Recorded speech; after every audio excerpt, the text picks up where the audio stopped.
Magandang gabi. Narito na naman tayo sa Baron S. Totoo ba ito o pawang mga katang-isip lamang?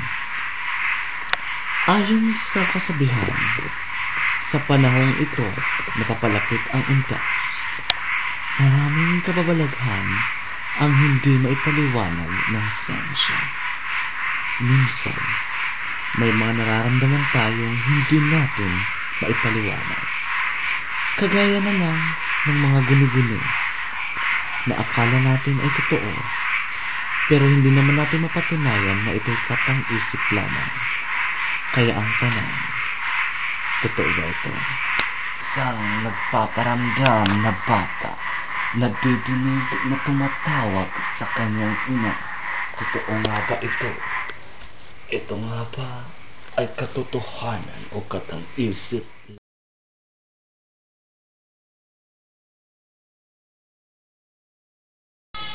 Naririnig niyo ba? Ito na siguro siya. Ito na.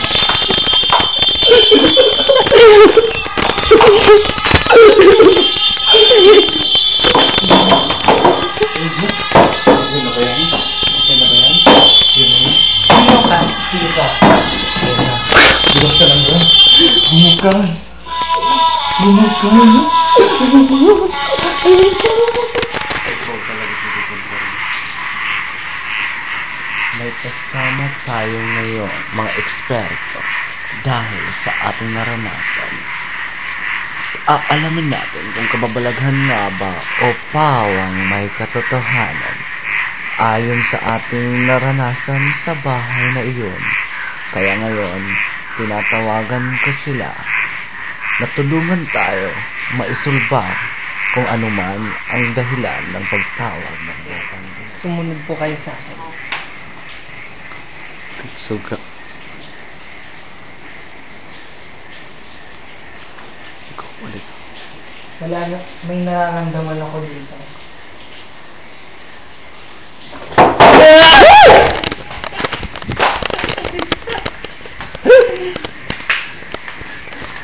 Gulit ako rin. Susubukan po natin dito sa labas. Kung meron.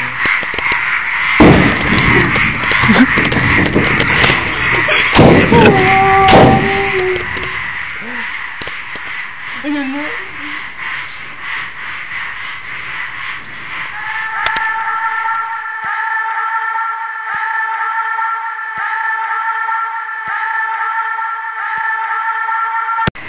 Ngayon, sa susunod ulit, magbabalik tayo upang tuklayin ang mga kawagalaghan. Nag-iisang tanong, Baron S, totoo ba ito? O pawang katang-isip na naman ng Halloween.